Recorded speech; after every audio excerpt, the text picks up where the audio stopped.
Good afternoon, YouTubers, fellow reloaders, and folks who are interested in other things. Today, this brisk Sunday afternoon, we are going to open this box. And as you can tell, it has a battery in it. So, I've had this discussion with folks previously about whether to put a light on a weapon or not. So that kind of tells you what this box is.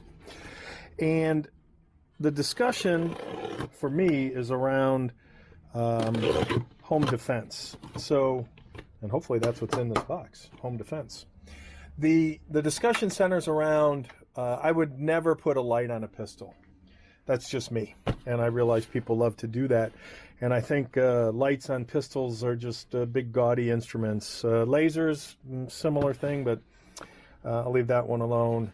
But a light on a shotgun used for home defense is where I'm going with this. And I will show you what I would like to do with this and see if it makes sense, because I've seen so many cool things where people put a light on an AR and then it's got this wire and a little on-off toggle switch. But again, those are big gaudy things. Looks like flashlights bolted onto an AR.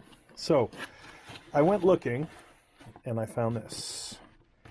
And this is an El Cheapo, because there are a lot more expensive options. One of them being like an Olight from $80 to $100 plus, $150. And I found this on, not such the daily deals, but because it's Christmas time and I can't stop looking for wonderful things to spend my hard-earned money on, I found this and I thought, you know what? Let's try this out, and if it doesn't work, back it goes. But the idea behind this, and again, this is a low-end device. Low-end in the sense that it's not high-end. Sorry, couldn't resist. Low-end in the sense that, oh, that's cute. Look at that. Look at that cute little screwdriver. OMG. That is so cute. Oh, wow. Okay, inexpensive. I don't know what the O-ring is for. The O-rings are for, maybe around the battery. So what attracted me to this was a couple things. One, the price, because for my radical idea of home defense, and I do think from a home defense purpose, having a light on a gun, so that kind of maybe shoots a hole in my argument about pistols with lights, because if your pistol is your home defense weapon, then it is what it is. So let's I'm assuming, actually let's not assume.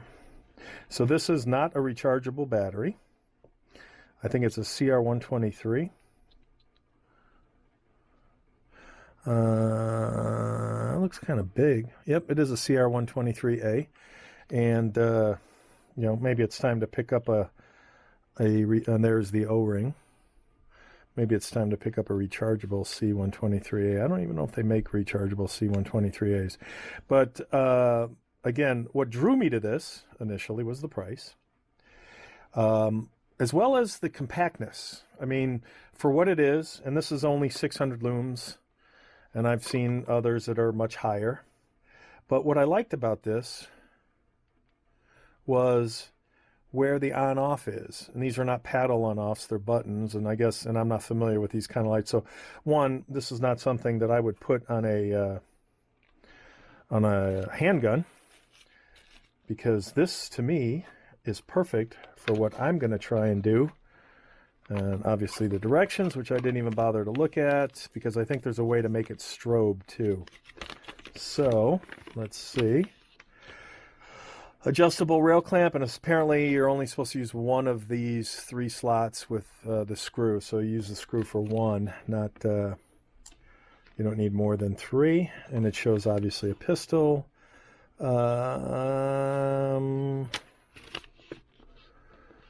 Press button once to turn on light to 100% mode. Press button twice quickly to turn into strobe mode. So let's try that. We'll go dark. And there we are in regular mode, and we'll go to, and there's the blinding strobe mode, which I think is really cool to kind of throw off your attackers. All right, so that is part 1 of this video, and let me bust out this cute little screwdriver again, because we're going to use it. All right, so instructions go back into the box, because as you can imagine with my OCD, I'm a box saver. All right, we're going to use the included screwdriver and unscrew the screw. And I don't know if it, okay, so that, that's kind of cool. It doesn't come off, so it's captured, but obviously it moves. And the screw is only meant to go in this side because it's recessed, and I just lost the, naturally, I just lost the spring because the spring isn't captured. Oh, and I was wrong. This is not captured, so it does come off, but it looks like it takes a little wiggling to come off. All right, so for part 2 of the video, let me make some room and pull out what I think I'm going to put this on. Be right back. All right, for those of you familiar with what this might be, this is a Rock Island magazine-fed shotgun. And because it has these little areas of picatinny, I thought they would be most excellent for what I'm trying to do with my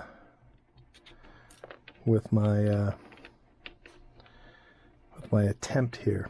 So I'm thinking we'll go back to this middle screw that it came with.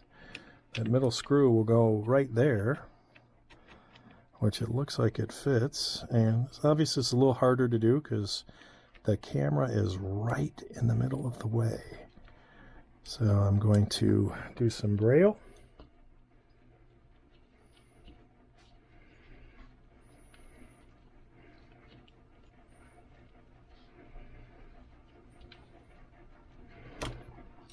And that's not working. So I'm going to move the camera out of the way, be right back. All right, that came out pretty cool. So Murphy's Law, this is right in front of the camera. So I couldn't use my cute little screwdriver unless my head was right over this.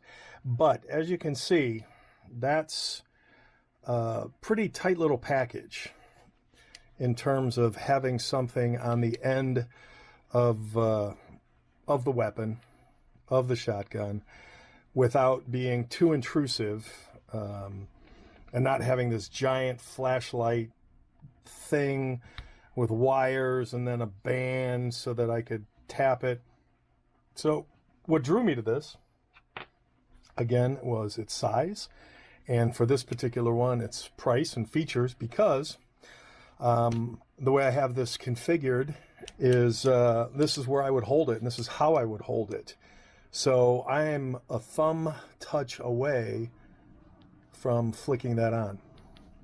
So to me, having some other buttons somewhere that I would have to do with one hand, or even maybe my right hand, I just didn't need that extra clutter. There is my, now trying to get it to strobe might be challenging. So I don't know if that's too quickie. All right, so obviously with my left hand, strobe isn't working. Was it too quick? Maybe when it's on, it's too quick.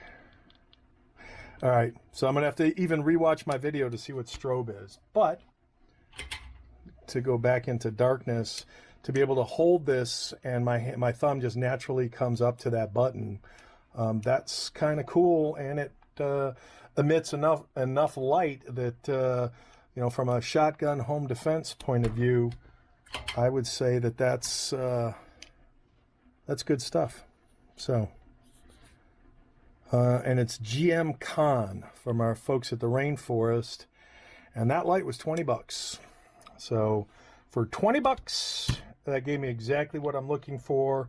And if I wanted to put that on a pistol, depending on the size of the pistol. Again, I'm not a pistol light fan, but I think for home defense and shotgun, I would say that kind of fits the bill.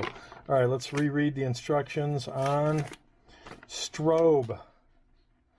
Press button twice quickly to turn strobe mode.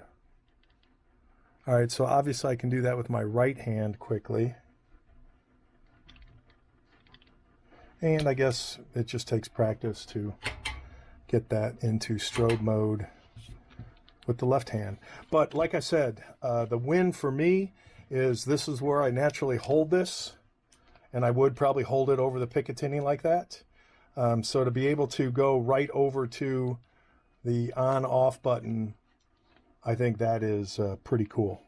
So again, gncomm, 20 bucks, 600 looms. So I've seen brighter, and I don't believe it's worth paying $80 to $150 for something that is that does the same job. Again, that's just me. So that is it for Sunday afternoon at the Upgrade Show. So it'll be good when the holidays are over so that my wallet can recover, but it's just hard to pass on goodies like this. So when I saw it for home defense and shotgun, I thought that's a good fit. So literally a good fit. And that space is just perfect for that area. And being on the left side is good for me because the right side would be a little tougher. So there's where my quick detach pins are. And that is that. So light for light. Take care, folks.